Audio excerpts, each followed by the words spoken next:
Bismillahirrahmanirrahim. Assalamualaikum warahmatullahi wabarakatuh.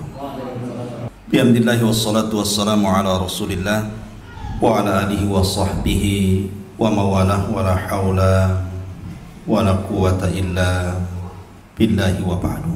Qala Allahu azza wa jal, ya ayyuhalladzina amanu taqullaha haqqa tuqatih wa la tamutunna illa wa antum muslimun.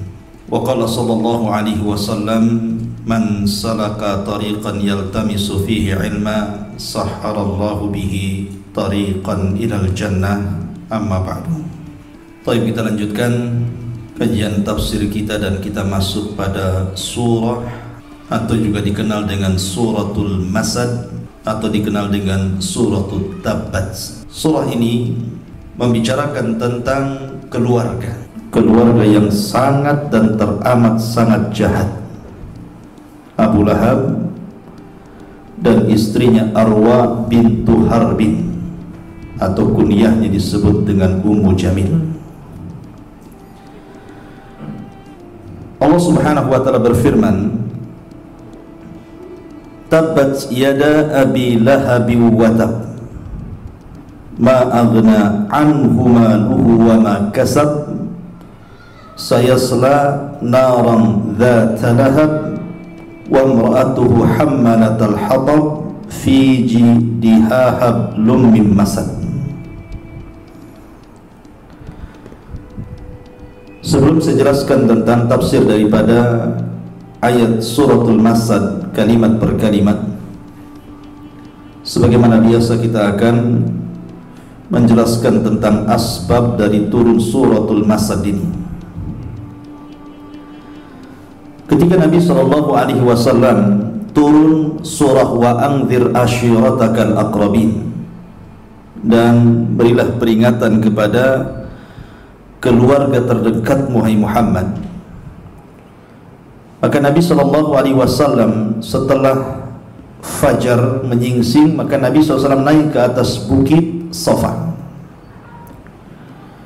Disitulah Nabi SAW menyeru seluruh kabilah Quraisy. Dan itu pertama kali Nabi SAW mengumpulkan seluruh manusia di bukit itu. Dan kita tahu bahwa orang-orang Quraisy sangat percaya dengan Rasul, sebab dari kecil akhlak Rasul sudah diketahui orang-orang Quraisy, Shadiqul Amin. Sehingga ketika kemudian Rasul naik ke bukit Safa dan berteriak memanggil-manggil manusia, maka menjadi penasaran bagi mereka. Datanglah manusia berkumpul di bukit Safa yang tidak bisa hadir mengutus orang. Maka mulai Nabi SAW meyakinkan tentang akhlak dia di hadapan orang-orang Quraisy ketika itu.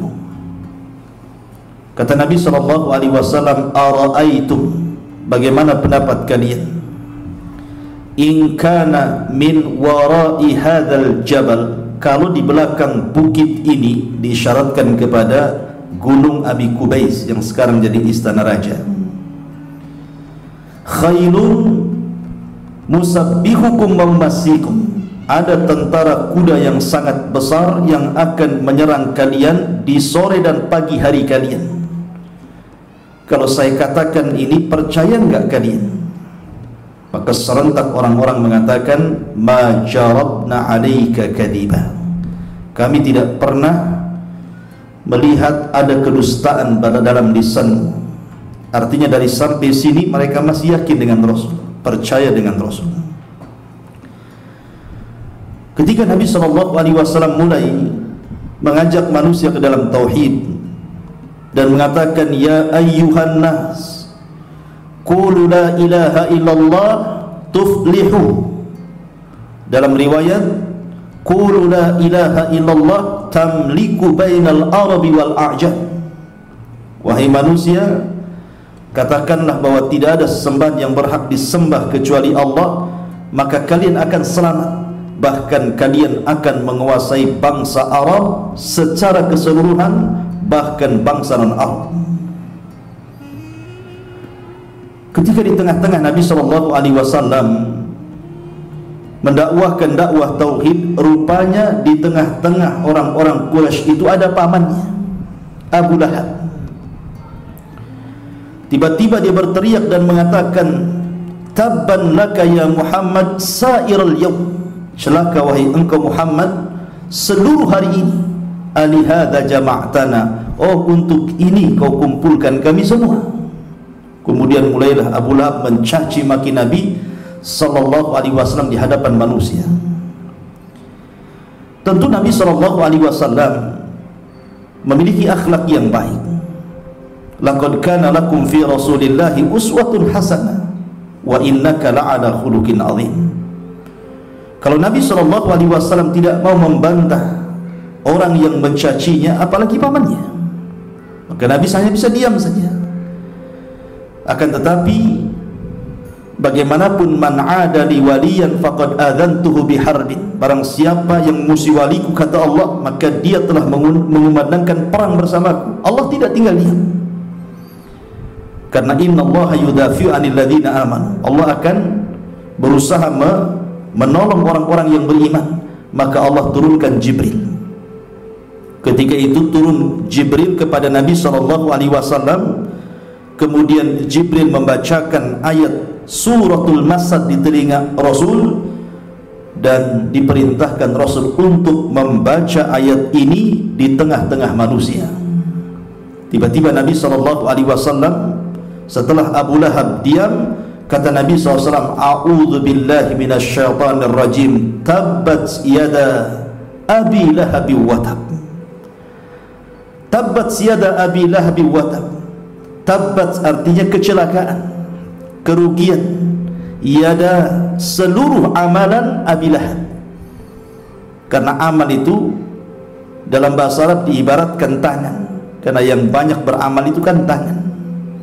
Artinya seluruh amalan Abi Lahab dari atas kepala sampai kaki, tabbat, semuanya hancur. Subhanallah. Kalimat tabba itu kalimat mukjizat bahasa Arab. Termasuk mukjizat bahasa Arab itu adalah kalimat tabba. Bagaimanapun antum membalik kalimat itu, artinya sama. Antum mau baca tabba, antum mau baca batta, sama saja artinya. Karena tabba artinya khasir, kerugian. Kalau tabbat artinya juga sama. Jadi mau dibolak-balik pun sama saja artinya. Kecelakaan, kerugian, seluruh amal Abi Lahab. Watab, di sini ada penguat, dan pasti rugi. Ma'adna anhu maluhu wa ma kasab. Ma'adna, tidaklah bermanfaat bagi Abi Lahab hartanya dan seluruh keturunannya. Sayasla naran dzata lahab, bahkan dia akan dimasukkan ke dalam api yang menyala. Wa imra'atuhu, dan wanita Abi Lahab, istrinya Arwa bintu Harbin, juga sama. Hammalatal hatab, pembawa kayu bakar. Fi jidiha hablum min masad, yang di lehernya terdapat sabut dari kelapa. Ma'asyiral muslimin yang dimuliakan Allah Azza wa Jalla, ketika Nabi SAW membacakan ayat ini kan ayat yang pertama kali didengar oleh orang-orang Quraisy. Sebelumnya orang-orang Quraisy tidak pernah mendengar Al-Quran. Inilah surat pertama yang didengar oleh orang-orang Quraisy masalahnya. Dan orang-orang Quraisy menyangka bahwa Nabi SAW sedang membacakan penggalan syair, bukan Al-Quran, karena mereka tidak pernah mendengar Quran. Disangkanya itu penggalan syair. Dan syair dalam dunia Arab ketika itu suka dinukil-nukilkan, suka dibaca. suka dibicarakan. Maka syair itu kalau di sekarang itu sama dengan media, sama dengan YouTube, sama dengan televisi, sama dengan radio. Itulah media. Jadi kalau orang kemudian merangkai syair, maka syair itu akan mudah untuk dihafal, kemudian menyebar kemana-mana. Maka kemudian setelah Nabi SAW membacakan ayat ini, langsung dihafal manusia. Bubarlah manusia. Akhirnya mereka membaca surah Tabat di rumah-rumah mereka, di pasar-pasar mereka, di perkumpulan mereka. Celakanya mungkin seorang musafir yang dari jauh ke Mekah kemudian hafal, kemudian pulang membaca lagi pula di rumahnya. Bayangkan bagaimana Abu Lahab dihinakan di permulaan. Lah ketika itu Arwah bintu Harbin itu kan tidak hadir dalam pertemuan itu, tidak ikut terlibat, maksudnya istri Abu Lahab itu. Mendengar suaminya dijelek-jelekan dengan turunnya Tabbat Yadah ini, marah dia. Akhirnya kemudian dia membawa batu untuk mencari Nabi SAW. Datanglah Ummu Jamil ke Ka'bah. Ketika itu Rasul sedang duduk bersama Abu Bakar. Abu Bakar sudah ketakutan itu, karena Ummu Jamil itu bukan wanita biasa, itu wanita bangsawan. Dia saudari daripada Abu Sufyan, pemimpin Arab. Jadi wanita bangsawan gitu. Di tangannya ada batu. Ini sudah Abu Bakar sudah nyangka ini pasti akan berbuat jahat nih. Subhanallah.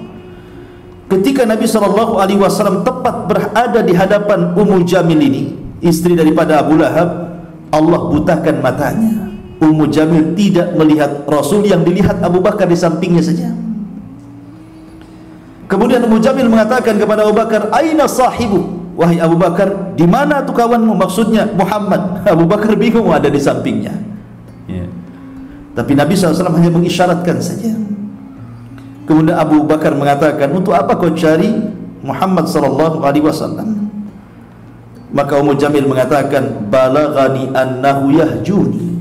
Telah sampai berita kepadaku dia mencela diriku. Karena dalam surah Tabat dibawa-bawa namanya, wa mar'atu hammalatal hatab.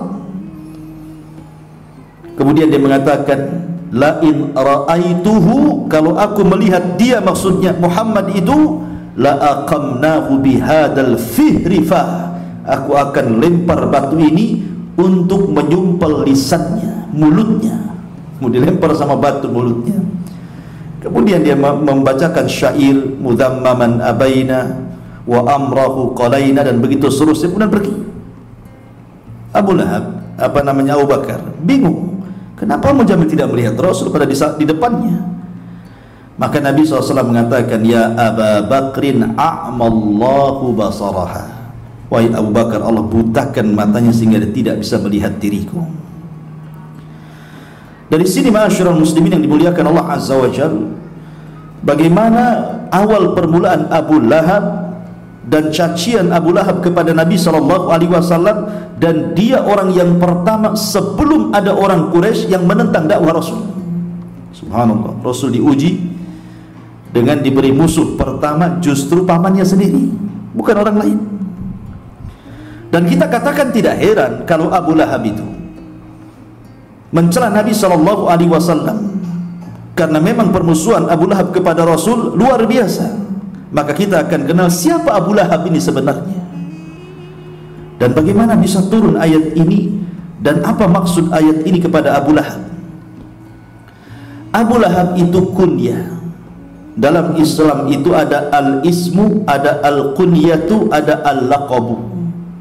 Ada nama, ada kunyah, ada laqab. Nama ma'ruf, nama saya Ajat Sudrajat. Kunyahnya Abu Humairah. Nama dan kunyah ini sebuah keagungan. Tapi laqab itu berbeda. Laqab itu biasanya untuk merendahkan. Makanya Allah mengatakan, wala tanabazu bil alqab. Jangan kalian merendahkan orang lain dengan laqab. Laqab, orangnya pendek akhirnya si pendek, gitu ya. Orangnya gemuk si bulat, nah itu laqab itu. Orangnya pincang ya si pincang. Itu nggak boleh merendahkan orang itu kalau laqab itu. Tapi kalau kunyah ini kebanggaan. Orang Arab kalau membanggakan diri maka dia akan mengkunyah dirinya. Maka Abu Lahab itu kunyah. Kenapa disebut Abu Lahab? Ikhtalafal ulama berselisih pendapat kenapa Abu Lahab diberikan kunyah dengan Abu Lahab. Namanya kan bukan Abu Lahab, namanya Abdul Uzza ibn Abdul Muttalib ibn Hashim ibn Abdul Manaf. Itu namanya Abdul Uzza. Adapun Abu Lahab itu kunyah. Kenapa disebut Lahab? Lahab itu kan cahaya yang keluar dari api. Kalau antum nyalakan api kemudian terang, itu disebut lahab. Kenapa disebut itu? Karena Abu Lahab itu orangnya ganteng. Orangnya ganteng, orangnya bersih, dan orangnya kaya. Kalau dia pakai kendaraan, dia tidak mau mengendarai kendaraan yang biasa. Dia pasti pakai kendaraan yang bagus, unta merah gitu ya. Kalau dia berpakaian, tidak mau dia asal-asalan pakaian itu, maka dia akan memakai pakaian terindah. Dan dia menjaga ketampanannya. Mungkin kalau zaman sekarang ini bolak-balik masuk salon lah gitu. Abu Lahab itu. Iya. Jadi Abu Lahab itu karena betul-betul menjaga penampilannya, makanya orang-orang menyebutnya Abu Lahab. Itulah kunyah daripada Abi Lahab. Namanya Abdul Uzza ibn Abdul Muttalib. Paman Nabi SAW itu semuanya 10. Paman Nabi SAW itu semua 10. Dan 10 ini putra daripada Abdul Muttalib. Banyak anaknya Abdul Muttalib, 10 orang. Dan ada kisahnya. Jadi Abdul Muttalib itu disebut sahibu ma'i Zamzam. Abdul Muttalib itu adalah pemilik air Zamzam. Karena ketika Abdul Muttalib ini tidur di sekitar Mekah, tiba-tiba bermimpi. Dalam mimpinya dia melihat burung sedang mematuk-matuk pasir di tengah padang pasir. Tiba-tiba burung ini bicara dalam mimpinya dan mengatakan, "Ya Abdul Muttalib, ta'al huna Zamzam fala tandam, ihfar az-Zamzam." Jadi kata burung ini kepada Abdul Muttalib, "Ya Abdul Muttalib, kemari. Di sini ada air Zamzam. Engkau tidak akan menyesal. Galilah di sini ada air Zamzam." Bangunlah Abdul Muttalib ini. Kemudian mengikuti arah mimpinya. Tiba-tiba kemudian dia gali tempat yang burung itu menggali dalam mimpinya. Setelah digali semakin dalam, tiba-tiba keluar Zamzam dari situ. Keluar air, dan saat itu air sangat dihajatkan. Susah cari air saat itu. Ketika ada air, datang kabilah manapun akhirnya ingin mengambil air ini. Kata Abdul Muttalib, "Tidak, ini air saya. Tidak boleh ada yang memilikinya kecuali saya." Tapi kabilah-kabilah yang lain tidak mau. Harus dipakai sama-sama. Kata Abdul Muttalib, "Tidak bisa. Karena saya yang menemukan, maka ini milik saya." Tapi semakin kemudian perlawanan kabilah-kabilah itu mau memiliki, akhirnya kata Abdul Muttalib, "Ya sudah, kalau begitu kita berhukum dengan seorang dukun. Apa kata dia kita laksanakan." Sementara rumah dukun itu jauh. Berangkatlah pemimpin-pemimpin kabilah ini ke rumah dukun. Rupanya karena melewati padang pasir saking jauhnya, kehausanlah orang-orang itu sampai hampir mati. Dan sebagian mereka sudah menggali kuburan-kuburan mereka. Kecuali Abdul Muttalib tiba-tiba menghentakkan kakinya, keluar pula air. Akhirnya kemudian mereka pun bisa minum daripada air yang dihentakkan kaki Abdul Muttalib, dan mereka selamat dari kematian. Kata Abdul Muttalib, "Aku sudah menyelamatkan kalian dengan air ini, maka kalian tidak berhak memiliki air yang di sana," maksudnya Zamzam. Sejak itu Zamzam hanya dimiliki oleh Abdul Muttalib. Lah akhirnya kemudian Abdul Muttalib takut karena sudah melihat bagaimana kabilah-kabilah ini mau mengambil Zam-Zam, siap perang gitu kan untuk memperebutkan air. Dari sinilah Abdul Muthalib bernazar kepada Allah agar diberikan anak 10 untuk menjaga Zam-Zam ini. Dan dia katakan, kalau seandainya Allah berikan kepadaku 10 anak laki-laki, maka ku sembelih salah satunya. Akhirnya Allah takdirkan betul, Abdul Muthalib akhirnya punya anak 10 orang. Tapi kemudian Allah lupakan nazarnya. Ketika kemudian Abdullah, ayahanda Nabi SAW, putra Abdul Muthalib, usianya sudah 10 tahun, barulah Abdul Muthalib ingat nazarnya, bahwa dia mengatakan kalau dia memiliki 10 anak laki-laki, ku sembelih salah satunya sebagai rasa syukurnya kepada Zam-Zam itu. Baru ingat. Maka setelah kemudian ingat, dia pun menunjuk Abdullah, ayahanda Nabi SAW, anak yang akan disembelihnya. Dibawalah Abdullah ini ke tempat di mana Ibrahim hendak menyembelih Ismail. Dibawa ke tempat itu. Ketika orang-orang Quraisy tahu bahwa Abdul Muthalib ini akan menyembelih Abdullah, tentu mereka menolak. Sebab Abdul Muthalib itu pembesar Quraisy, pemimpin Arab, akan jadi contoh nantinya. Kalau ada orang-orang Quraisy yang memiliki anak sampai 10, nanti akan harus disembelih salah satunya, kan begitu. Akan jadi contoh masalahnya. Orang-orang Quraisy tidak mau. Kemudian kata Abdul Muthalib, ini nazar, saya harus laksanakan. Lalu bagaimana caranya supaya saya lepas dari nazar ini? Maka mereka mengatakan, kita berhukum kepada dukun. Kita datangi lagi dukun itu. Akhirnya datang lagi ke dukun itu. Kata dukun itu, kalau memang engkau tidak mau menyembelih putramu, maka engkau harus berbuat qur'ah, diundi. Sediakan 10 ekor unta, kemudian kau undi. Mungkin kalau sekarang kayak ngocok arisan gitu ya, ditulis 10 ekor unta, kertas satunya ditulis Abdullah, dikocok gitu ya, dikeluarkan.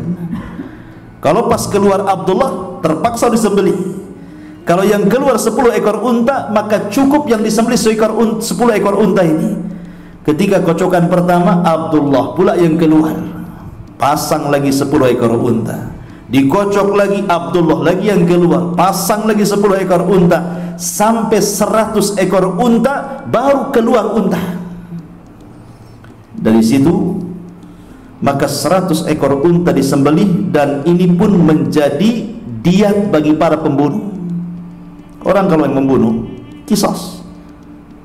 Itu kalau semua keluarga setuju. Tapi kalau tidak semua keluarga setuju, maka tidak boleh qisas. Berarti bayar diat 100 ekor unta. Jadi qisas itu tidak sembarang. Pemain saya keluarga 10 orang. Kalau sepakat 10 orang ini mengatakan dia harus qisas karena dia sudah membunuh satu di antara keluarga kami, maka dia harus dibunuh. Berarti tegak qisas itu. Kenapa? Karena sepakat semua keluarga.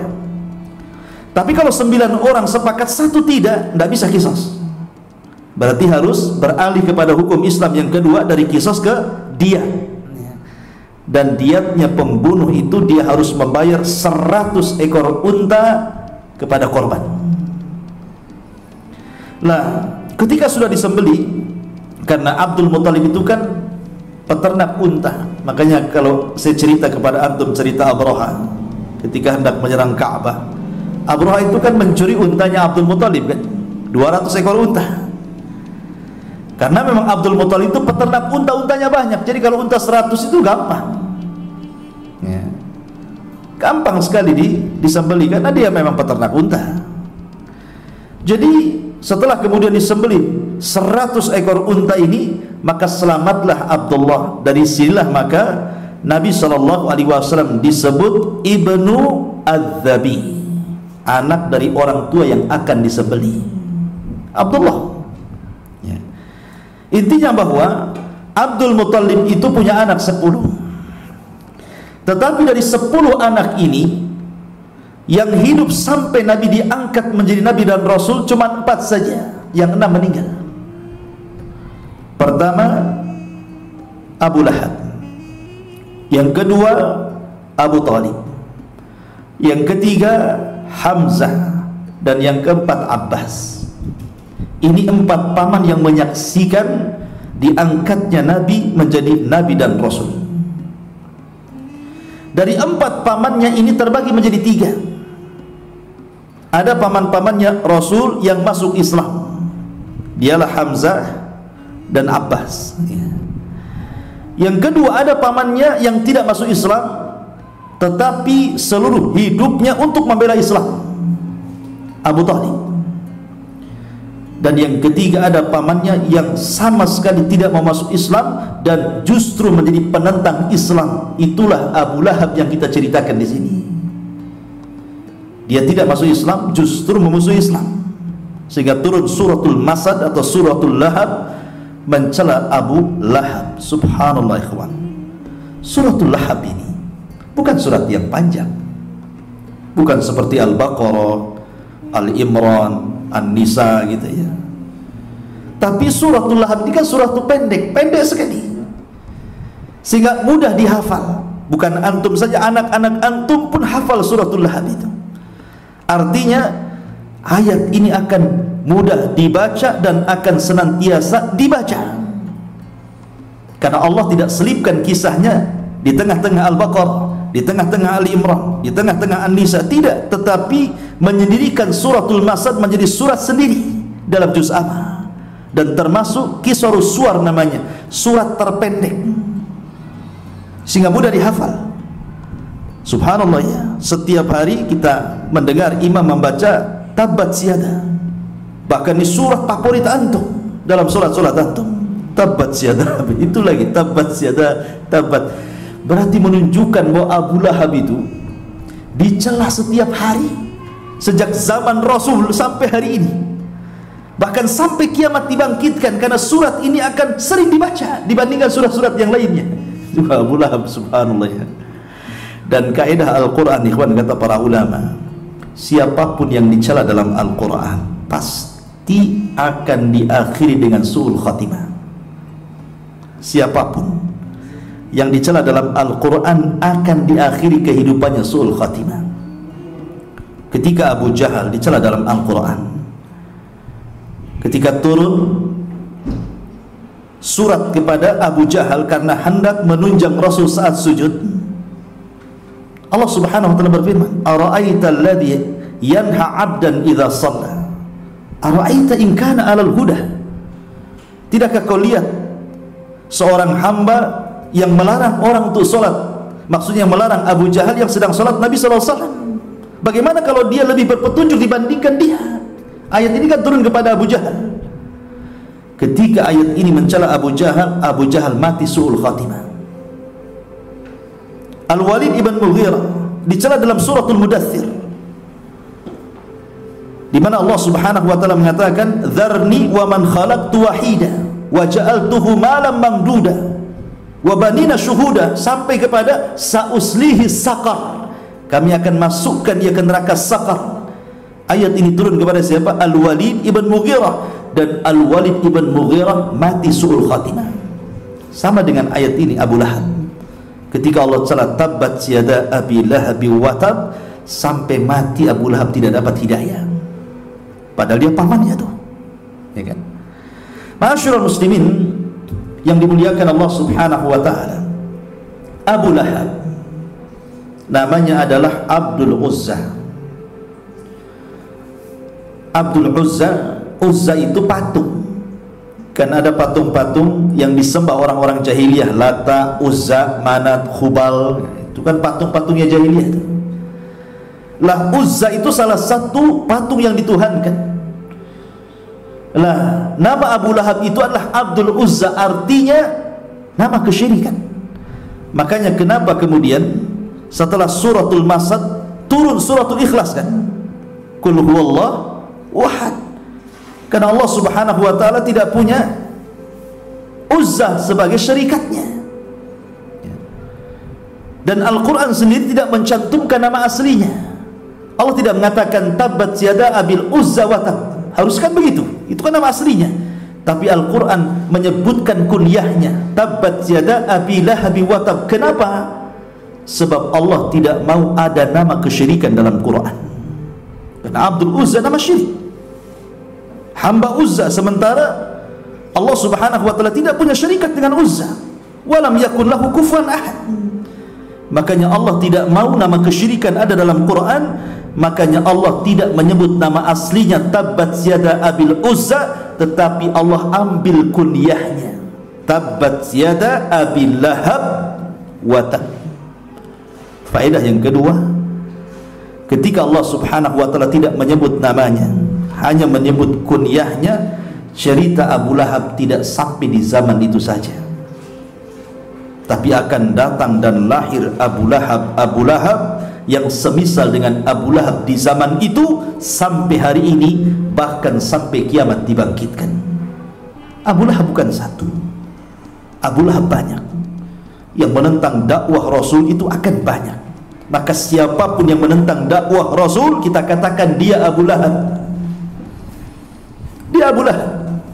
Tapi kalau seandainya Allah subhanahu wa ta'ala tidak menyebutkan kunyahnya, hanya menyebutkan namanya Tabbat yada Abil Uzza wa tab, berarti ketika Abil Uzza meninggal, sampai di sini ceritanya, tidak akan ada Abil Uzza lagi.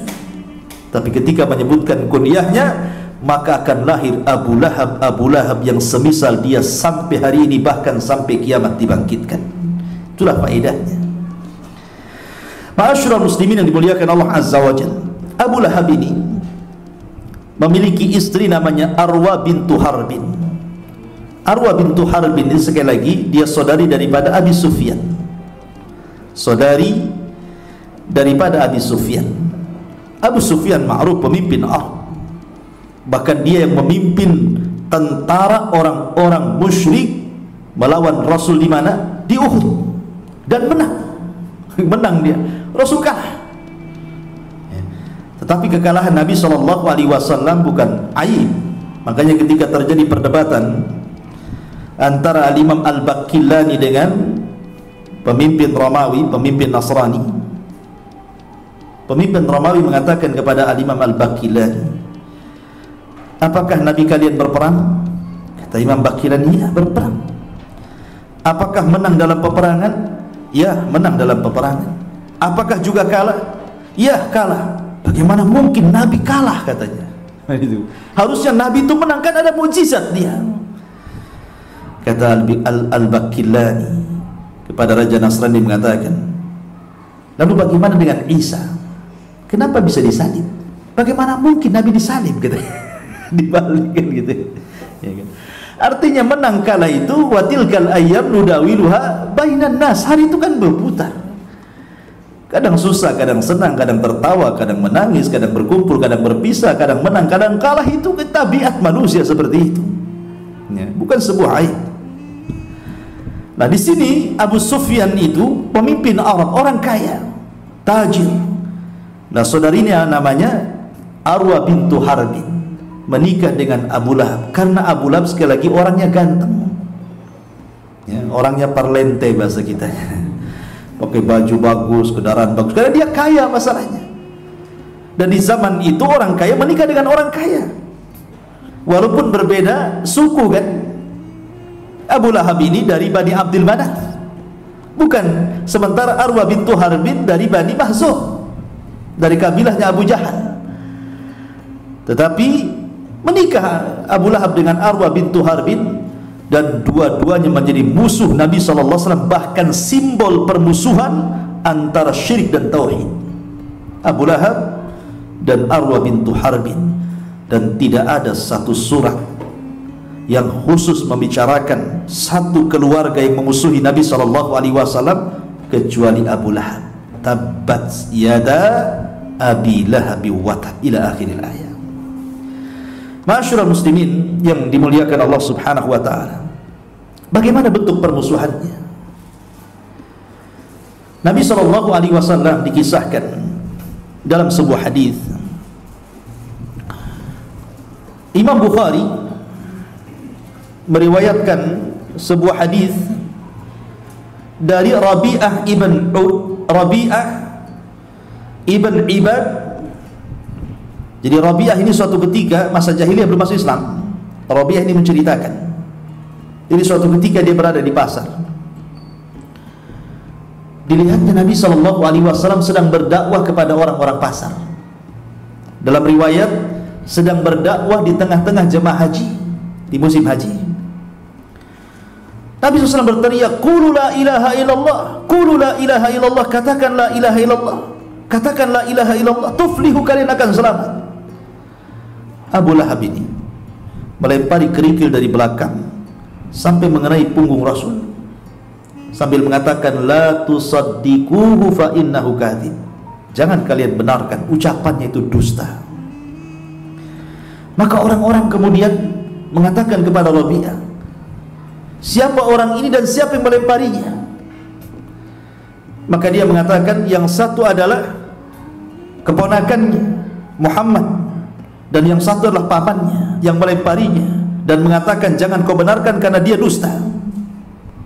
Tantangan dakwah, ikhwan. Kalau yang mengatakan dusta itu orang lain, mungkin ringan. Tapi kalau yang mendustakan pamannya sendiri, apa kata orang? Oh, pamannya sendiri mengatakan dusta, apalagi kami, gitu bahasanya kan. Ya. Ini kan tantangan awal dakwah Nabi SAW. Sampai tidak cukup dari itu, Abu Lahab itu selalu bawa kotoran, kemudian diletakkan di tangga rumah Nabi SAW setiap hari. Nabi tersakiti dengan kotoran unta itu. Setiap hari diletakkan di tangga itu. Sampai kadang Nabi SAW bersedih.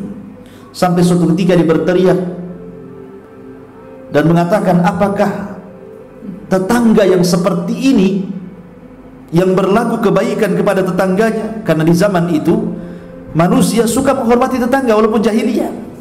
"Apakah begini menjadi seorang tetangga?" kata Nabi SAW. Maka terdengarlah keluhan Nabi SAW kepada Hamzah ketika itu. Dan Hamzah itu asadullah. Dia kalau berburu, yang diburu bukan kijang gitu, yang diburu macan, yang diburu singa gitu, maka disebut asadullah begitu ya. Ketika dia mendengar seperti itu, marah dia. Padahal ketika itu dia belum masuk Islam. Hamzah itu belum masuk Islam. Tetapi melihat keponakannya dihinakan oleh keluarganya sendiri, Abu Lahab, marah dia. Diambilnya kotoran itu, dicarinya Abu Lahab, kemudian setelah ketemu dilemparkan ke kepalanya. Apa seperti ini kau jadi tetangga yang baik, katanya. Wa ana ala dini Muhammad, sementara aku berada di agama Muhammad. Padahal dia belum masuk Islam, tapi sudah mengatakan seperti itu karena saking jengkelnya gitu kan. Ini penghinaan masalahnya. Walaupun belakangan Hamzah kemudian masuk Islam ya. Intinya bahwa Abu Lahab seperti itu. Cukup sampai di sini? Tidak. Bahkan ketika perang Badar, Abu Lahab ini kan pengecut. Dia tidak ikut dalam perang Badar bersama orang-orang musyrik. Dia nyewa orang untuk berangkat ke Badar. Kamu saya bayar, kau ikut sana perang lawan Muhammad itu. Jadi sampai seperti itu. Cukup sampai di sini? Tidak. Abu Lahab itu kan punya putra. Putra-putra beliau itu ada 4. Utbah ibn Abi Lahab, kemudian Utaibah ibn Abi Lahab, kemudian Mu'tab ibn Abi Lahab, dan yang terakhir perempuan namanya Dzurrah bintu Abi Lahab. Lah 2 putra Abi Lahab ini, Utbah dan Utaibah, itu menikahi 2 putri Nabi SAW sebelum beliau diangkat jadi Nabi dan Rasul. Salah satu di antara mereka menikahi Ruqayyah, putri Rasul, dan yang lainnya menikahi Ummu Kulthum. Lihat, sebenarnya kemuliaan dia kan. Utbah dan Utaibah menikah 2 putri Rasul. Tetapi Allah Subhanahu wa ta'ala takdirkan keduanya belum menggauli keduanya.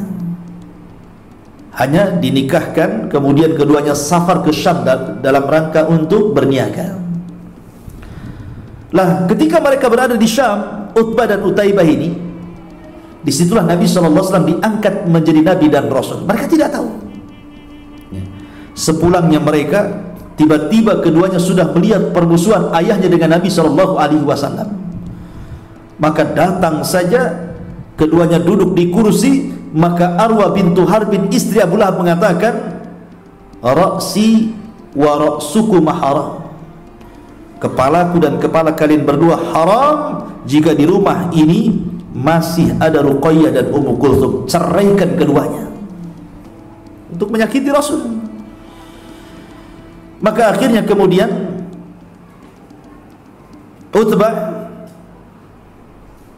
Utaibah mengembalikan Nabi mengembalikan Ummu Kulthum kepada Nabi SAW dan menceraikannya.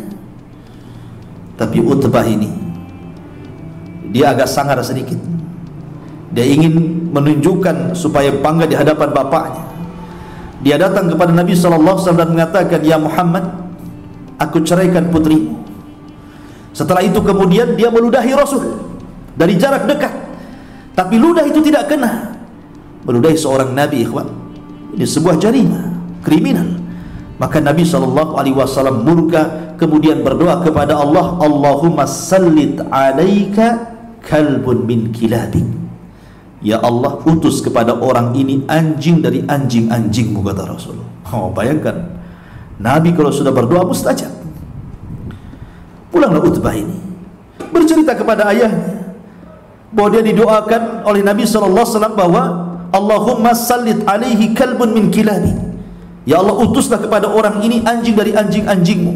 Mendengar ini Abu Lahab ketakutan tuh, karena dia tahu bahwa doanya Rasul pasti mustajab tuh, walaupun dia masih jahiliyah. Maka keesokan harinya ketika hendak berangkat ke Syam berdagang, dia kumpulkan kawan-kawannya dan dia terngiang dengan doa Nabi SAW dan mengatakan, "Jaga putraku." Seolah-olah dia yakin. Berangkatlah orang ini ke Syam. Dan Allah takdirkan ketika sampai di perbatasan Syam, mereka sedang istirahat di bawah pohon. Ketika Utbah bangun, rupanya ada singa di hadapannya, langsung kemudian menerkamnya sehingga terputus kepala dari badannya. Sehingga ketika singa itu menerkam lehernya, dia sempat berbicara dan mengatakan, "Qatalani Muhammad, qatalani Muhammad," katanya. Muhammad sedang membunuhku, Muhammad sedang membunuh. Di mana? Rasul di Madinah, ini di Syam. Kan gitu ya. Tapi begitulah ikhwatu fillah adab Allah Subhanahu wa taala, siapapun yang menghina Rasulnya, menghina walinya, maka Allah Subhanahu wa taala kumandangkan perang bersamanya. Tabbat yada Abi Lahab wa tab. Ma aghna anhu maluhu wa ma kasab. Tidak bermanfaat hartanya, wa ma kasab, dan apa yang ia usahakan dari anak-anaknya. Begini ikhwan, sir tughyan, rahasia orang bisa berbuat zalim, ataupun rahasia orang bisa berbuat jahat ataupun melampaui batas, itu salah satunya karena harta. Makanya Allah mengatakan, "Kalla innal insana la yatgha an ra'ahu istaghna." Manusia itu mudah melampaui batas, melakukan kezaliman apabila Allah lebihkan dia dari harta. Orang kalau sudah banyak fulusnya, gitu ya, orang kalau sudah banyak uangnya, kaya raya, pasti congkak dia, pasti sombong. Apalagi kemudian mendapatkan pangkat, jabatan dan kedudukan, makin sombong. Itulah rahasia kejahatan orang itu ada di harta. Makanya Rasul mengatakan, "Malun saleh li rajulin saleh." Harta yang baik itu kalau yang megang orang baik, sama dengan harta yang buruk itu kalau yang memegang orang jahat. Maka harta itu siapa yang memegangnya? Kalau dia orang baik, maka akan dibelanjakan kepada yang baik. Kalau dia orang jahat, pasti dibelanjakan kepada yang jahat. Abu Lahab ini seluruh kekayaannya digunakan untuk memusuhi Nabi SAW. Makanya ketika kemudian manusia membicarakan soal dia, saya selana rong zatalah, bahwa dia akan dimasukkan ke neraka yang menyala-nyala apinya, dia kumpulkan sahabat-sahabatnya dan mengatakan, "In kana ma qala Muhammadun la sadiq." Kalau seandainya apa yang dikatakan Muhammad itu benar, saya akan dimasukkan ke dalam neraka yang menyala-nyala. Tenang saja, hartaku banyak, katanya. Anak-anakku sukses-sukses. Mereka akan menjadi tebusan bagiku. Ketika dia mengatakan seperti itu, maka Allah katakan, "Ma agna anhu maluhu wa ma kasab." Tidak manfaat harta dan juga anak-anaknya. Yauma la yanfa'u malun wala banun illa man atallaha biqalbin salim. Karena pada hari di mana tidak bermanfaat harta dan kekayaan, Yang bermanfaat itu orang yang datang kepada Allah dengan membawa hati yang selamat, kata Allah. Ma aghna anhu maluhu wa ma kasab. Sayasla naran dzata lahab. Sayasla naran dzata lahab, bahwa Abu Lahab sudah dipastikan akan masuk ke neraka yang menyala-nyala. Artinya bahwa ini vonis dari Allah. Maka ketika kita katakan Abu Lahab di neraka, boleh, karena Allah yang mengatakan sayasla naran dzata lahab. Tapi orang-orang yang tidak diponis, jangan kemudian kita ponis, ya, karena memfonis orang masuk neraka bukan hak wewenang kita. Makanya di zaman Bani Israel ada dua orang bersaudara, yang satunya ahli ibadah, yang satunya ahli maksiat. Yang ahli ibadah tiap hari ngasih nasihat, tobatlah kau udah kelamaan maksiat, katanya. Tetapi dia tidak mau tobat juga. Sampai akhirnya karena tiap hari nasihati, marahlah si kawan yang maksiat ini dan mengatakan, apakah Allah sengaja mengutus kamu untuk menjadi raqib? Maksudnya mengawasi aku terus, gitu ya. Sampai pada waktunya orang yang baik ini terpeleset lisannya dan mengatakan, illam tatub, kalau kau tidak bertobat, wallahi demi Allah, bersumpah pula dia kepada Allah, la yaghfirallahu lahu aw la yunjika minan nar. Allah tidak akan mengampuni dosamu, bahkan Allah tidak akan keluarkan kamu dari api neraka. Memponis orang dengan neraka dia, ya. Akhirnya keduanya meninggal. Yang ahli ibadah Allah masukkan ke neraka, yang ahli maksiat Allah pula masukkan ke surga. Kenapa? Karena yang ahli maksiat sebelum meninggal dia bertobat. Yang ahli ibadah dia tidak mencabut kata-katanya yang melewati batas takdir Allah Azza wa Jalla. Akhirnya dia masuk ke neraka gara-gara dosa lisannya. Enggak boleh kita memponis orang masuk neraka, karena itu ponis itu hak Allah. Sama dengan mengatakan fulan kafir, tidak boleh, kecuali yang dikafirkan oleh Al-Quran dan Sunnah. Seperti Al-Quran mengatakan Yahudi kafir, ya kita katakan Yahudi kafir. Seperti mengatakan Nasrani kafir, ya kita katakan Nasrani kafir, karena Quran yang mengatakan lam yakunil ladzina kafaru min ahlil kitab, kan itu. Tapi kalau Quran dan Sunnah tidak mengkafirkan, jangan coba-coba mengkafir kafirkan orang, karena manhaj kita bukan manhaj takfir. Maka ketika Allah mengatakan sayasla naran dzata lahab, maka kita katakan Abu Lahab di neraka, nggak apa-apa, karena ada ayatnya, ya. Kemudian Allah mengatakan wa imra'atuhu hammalatal hatab. Arwa bintu Harbin itu kan istri daripada Abu Lahab, tapi Quran tidak menyebutkan wa zaujatuhu. Harusnya kan wa zaujatuhu. Istri dalam bahasa Arab itu zauja. Kalau imra'atun itu wanita, wanita bisa siapa saja, ya. Kenapa Al-Quran mengistilahkan dengan kalimat imra'ah, bukan zauja? Tentu ada maksudnya. Sama ketika Allah Subhanahu wa ta'ala menyebutkan istri Lut dan istri Nuh menggunakan kalimat imra'ah. Daraballahu masalan lilladzina kafaru ra'ata Nuhin wa ra'ata Lut. Tidak disebut zaujatun Nuh atau zaujatul Lut, kan? Kenapa? Karena keduanya sebenarnya tidak pernah ada ketenangan di rumah itu. Lain dengan Nabi SAW. Kul ya ayyuhan nabi, kul li azwajika wa banatika wa nisa'il muslimin, kan itu ya. Katakan kepada azwaj, istri-istrimu, bukan kepada wanita, bukan begitu. Kenapa? Karena Nabi SAW dan istri-istrinya itu dalam rumah itu ada mawaddah, ada sakinah, ada rahmah. Tapi ketika Al-Quran itu menyebut kalimat imra'ah, berarti sebenarnya di dalam rumah tangga Abu Lahab itu tidak ada mawaddah, tidak ada sakinah, tidak ada rahmah. Sama dengan keluarga Lut dan keluarga Nuh. Karena dua istri ini semua kufur. Nuh istrinya kufur, Lut istrinya kufur. Tidak ada mawaddah lagi. Nah, sebenarnya antara Abu Lahab dengan Ummu Jamil atau Arwa bintu Harbin itu tidak harmonis keluarganya, selalu bertengkar, itu maksudnya. Apalagi di luar. Makanya Allah Subhanahu wa ta'ala tidak menyebutkan wa zaujatuhu, tetapi Allah menyebutkan wa imra'atuhu, ya. Wa imra'atu seolah-olah bukan istrinya, wanita lain, padahal itu istrinya, kan itu.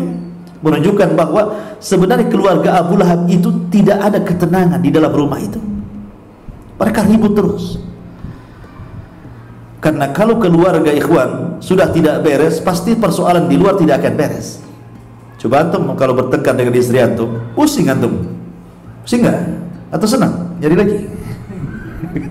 Pasti pusing lah kan. Bertengkar dengan istri pusing. Pasti akan mempengaruhi pekerjaan, mempengaruhi muamalah dan begitu seterusnya. Makanya Allah Subhanahu wa taala kemudian menyebutkan wa mar'atuhu, di sini menunjukkan adanya kekompakan antara suami istri. Kalau antum baca suratul Tahrim, di situ kan ada macam-macam keluarga. Ada keluarga itu istrinya baik, suaminya jahat. Seperti Asia bintu Muzahim, istrinya baik, tapi suaminya Fir'aun, jahat. Kemudian yang kedua ada terbalik, suaminya baik, istrinya jahat pula. Seperti keluarga Nuh dan Lut, istrinya berkhianat kepada keduanya. Maksud berkhianat di sini bukan selingkuh, bukan, tapi tidak beriman kepada kenabian dan kerasulan suaminya sehingga kufur. Kemudian ada keluarga yang dua-duanya baik, keluarga Nabi SAW. Tapi ada juga yang dua-duanya jahat, seperti keluarga Abu Lahab ini. Dua-duanya jahat, suaminya jahat, istrinya pun jahat. Begitulah Allah Subhanahu wa taala mengatakan al-khabithatu lil khabithin. Wanita-wanita jahat itu untuk laki-laki yang jahat juga. Tapi laki-laki yang baik untuk wanita yang baik. Wat-tayyibina lit-tayyibat, wat-tayyibat lit-tayyibin, gitu. Dibolak-balik, lupa saya. Yang jelas bahwa Allah mengatakan wa mar'atuhu hammalatal hatab. Dan istri Abu Lahab maksudnya Arwa bintu Harbin atau kunyahnya Ummu Jamil, adalah pembawa kayu bakar. Ada yang mengatakan bahwa kalimat pembawa kayu bakar ini dibawa kepada makna hakikat, ada juga dibawa kepada makna majaz. Adapun dibawa kepada makna hakikat, memang dia nyuruh orang untuk mengambil pohon-pohon yang berduri, seperti pohon bidara itu kan banyak durinya tuh. Pohon bidara itu durinya banyak. Dan di zaman itu jarang orang pakai sandal. Sandal itu mahal di zaman itu. Mereka kalau pakai sandal itu untuk safar saja. Jadi kebanyakan mereka nyeker gitu. Sama ketika antum masih kecil, masih SD lah kan itu. Kadang-kadang lebih sayang sepatunya dibandingkan kakinya, dijinjing gitu. Gitu kan? Jadi ini mana lebih sayang sepatunya daripada kakinya. Kalau becek itu kadang-kadang dilepas dijinjing pula gitu. Kakinya nggak sayang dia lebih sayang sepatunya. Dan di zaman, apalagi di zaman Rasul gitu kan, sandal sepatu itu sesuatu yang sangat berharga sekali. Sehingga kalau umpamanya berjalan itu tanpa sandal, tiba-tiba kemudian di situ ada pohon-pohon berduri di malam hari, pasti akan tersakiti dengan itu. Lah itu kerjaannya Ummu Jamil tuh, menyakiti Nabi SAW. Ataupun makna majaz, maksudnya di sini hammalatal hatab, di sini artinya kesana kemari mengadu domba, menyebarkan gosip, mungkin bahasa kitanya. Dan perempuan kalau sudah gosip itu luar biasa. Berita di sini sudah sampai ke Batam Center, dari Batam Center sudah sampai ke Batu Haji, dari Batu Haji nyebrang pula ke Tanjung Pinang. Kan begitu ya, gosipnya perempuan. Tapi zaman dulu mungkin gosipnya agak lama nyebarnya. Kenapa? Karena belum ada WA, belum ada Instagram, belum ada Facebook, ya kan? Jadi lama gitu nyebar gosip tuh, lama, dari mulut ke mulut, dari telinga ke telinga. Tapi zaman sekarang ini nggak usah nunggu minggu bulan buat gosip, nulis status langsung tersebar hari ini gosipnya itu. Subhanallah ya. Itulah yang dikatakan dalam hadis Nabi SAW, wa rajulun yakdzib hatta balagal ufuq, katanya. Seorang laki-laki yang berdusta sampai dustanya ini melambung ke ufuk sana. Kan ada yang diadab. Ketika Nabi SAW kemudian melihat azab kubur, ada orang yang kemudian diterlentangkan, kemudian berdiri orang yang membawa pisau berbentuk celurit itu. Kemudian orang ini gantung, kakinya di atas, kepalanya di bawah. Setelah itu dimasukkan celulitnya kan, disobek sampai ke tengkuknya. Kemudian diganti sebelah kirinya, disobek sampai ke tengkuknya. Kemudian dicongkel, matanya disobek sampai ke tengkuknya, sampai rusak wajahnya. Sehingga Rasul mengatakan, "Mahadan, kenapa azabnya orang ini? Ngeri kali," kata Rasul. Kata Jibril, karena dia ketika di dunia dia berdusta sampai kedustaannya melambung ke ufuk. Maksudnya kedustaannya itu sampai kemana-mana. Di zaman Rasul menyebarkan dusta itu tidak mudah kan, karena bagaimanapun kalau tidak ada media, hanya dari orang ke orang, mulut ke mulut kan mungkin berhari-hari baru menyebar. Tapi di zaman sekarang untuk menyebar sebuah kedustaan 1 detik kita copy paste itu sudah kemana-mana tuh ya. Jadi hadis ini memang paling cocok dengan di zaman sekarang ini dibandingkan di zaman dulu prakteknya. Kembali bahwa pekerjaan dari Arwah bintu Harbin itu adalah menyebar fitnah. Apalagi dia orang berduit, dia orang kaya, dia orang terpandang, tentu punya pasukan. Mamah nggak mungkin tidak punya pasukan. Dia bisa sanggup bayar, tolong kau buat gosip tentang Muhammad, katakan Muhammad begini-begini. Ah, kamu nih saya bayar. Kau ngomong begitu, mengadu domba ke sana kemari. Hammalatul hatab, pembawa kayu bakar, dibakarnya orang-orang itu supaya memburuk-burukan Nabi sallallahu alaihi wasallam. Bahkan dia punya perhiasan kalung di lehernya. Itu sampai kalung itu diambilnya, dijualnya hanya untuk membiayai memusuhi Nabi sallallahu alaihi wasallam. Makanya sebagai balasannya fi jidiha lum min masad. Maka di akhirat kelak akan ada sabut kelapa yang dibakar oleh api kemudian dikalungkan di lehernya. Karena al jazau min jinsil amal, ikhwan. Balasan itu disesuaikan dengan amalannya. Ketika dia menjadikan kalung sebagai modal dana untuk memusuhi Rasul, maka kelak akan dikalungkan dari api neraka oleh Allah Subhanahu wa taala. Inilah suratul Masad. Suratul Masad dan akan dibaca sampai kiamat dibangkitkan. Walaupun kemudian 3 anak Abi Lahab belakangan setelah Fathu Mekah semua masuk Islam. Taibah, Utbah, Dzurrah bintu Abi Lahab semua masuk Islam setelah Fathu Mekah. Tetapi 3 orang, Abu Lahab, istrinya Arwah bintu Harbin dan Utbah, mereka mati di atas kekufuran dan su'ul khatimah. Ini diantara kisah Abu Lahab yang terdapat dalam suratul Lahab. Bagaimana wafatnya Abu Lahab? Ma'asyiral muslimin yang dimuliakan Allah Azza wa Jalla, ada yang mengatakan wafatnya Abu Lahab itu ketika perang Badar. Allah menangkan kaum muslimin, dan perang Badar itu pemicunya adalah Abi Sufyan, suami ataupun saudara daripada istrinya Abi Lahab. Itulah pemicunya. Karena ketika Nabi mendengar bahwa Abu Sufyan membawa kafilah dagang dari Syam dibawa ke Mekah, Rasul ingin mengambil kafilah dagang itu sebagai balasan ketika sahabat hijrah dari Mekah ke Madinah, hartanya diambil orang Quraisy. Makanya al-jaza min jinsil amal. Harta ini harus kita ambil sebagai balasan mereka mengambil harta kita dulu waktu hijrah, kata Rasul. Rupanya Abi Sufyan mendengar kabar berita bahwa akan ada penyerangan kepadanya, maka segera dia menyewa seorang laki-laki namanya Dhamdham, pemacu kuda tercepat kala itu, untuk memberitahu orang-orang yang di Mekah bahwa dia akan diserang. Maka mendengar hal itu Abu Jahal bangkit, kemudian membawa pasukan besar untuk menyelamatkan Abu Sufyan. Rupanya berjumpa di Badar.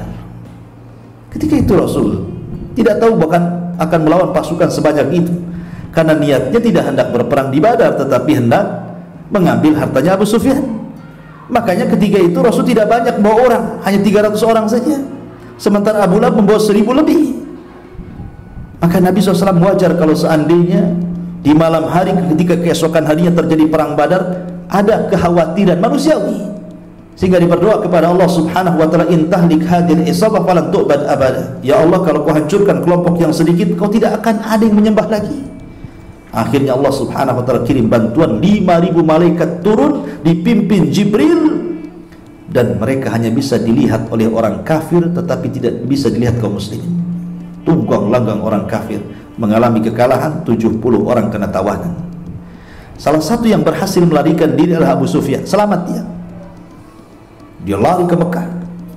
Sampai di Mekah berjumpa dengan Abu Lahab, kemudian menceritakan kekalahan di Badar dan mengatakan bahwa ketika kami perang, pasukan Muhammad itu tiba-tiba datang dari arah mana saja. Ada yang berkuda-kudanya warna putih dengan jubah yang sangat putih, di tangannya pedang, macam-macam cerita.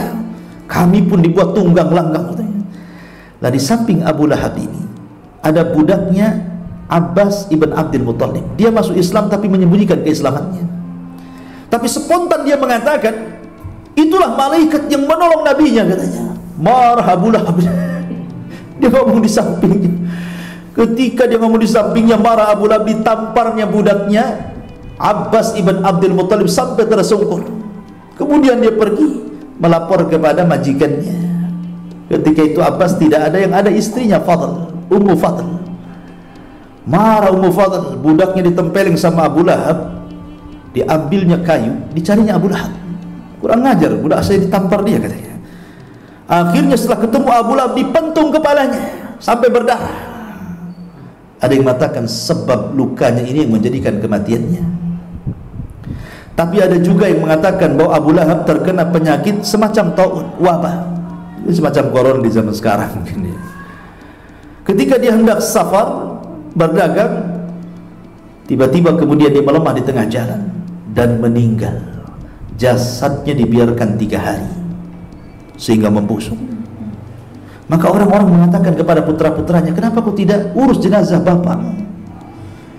Tapi putra-putranya pun tidak berani mengambilnya karena sudah busuk 3 hari.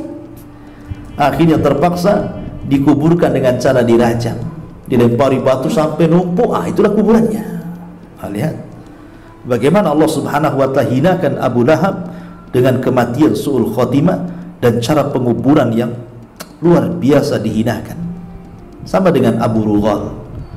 Abu Rughal itu adalah petunjuk ataupun yang menunjuk jalannya Abraha ke Ka'bah. Jadi Abraha ini kan lewat ke Taif. Orang-orang Taif kaget. Dia dikhawatirkan Abraha menyerang Taif, sementara di Taif itu ada Ka'bah, patungnya Lata yang disembah oleh orang-orang Taif. Kata orang Taif kepada Abraha, ya Abraha, kamu jangan menyerang Ka'bah kami. Yang kau maksudkan bukan Ka'bah kami, maksudnya Ka'bahnya Lata. Yang kau maksudkan di sana Ka'bahnya, katanya. Aku akan berikan petunjuk jalan kepadamu. Maka diutuslah seorang laki-laki namanya Abu Rughal untuk menunjukkan Abraha ke tempat Ka'bah. Berangkat Abraha dengan Abu Rughal ini. Di tengah jalan Abu Rughal kemudian meninggal karena dia sudah mengkhianati bangsa Arab, menunjuk jalannya Abraha menuju Ka'bah. Maka sampai hari ini kuburan Abu Rughal itu dilempari batu. Pengkhianat gitu kan. Itulah kematiannya seperti itu. Lah Abu Lahab itu juga sama, dikubur dengan cara dilempari batu, kayak orang dirajam ya. Maka dari sini menunjukkan bahwa betapa ngerinya kematian Abu Lahab, dan itu balasan bagi orang yang menghina Nabi sallallahu alaihi wasallam. Wallahu a'lam.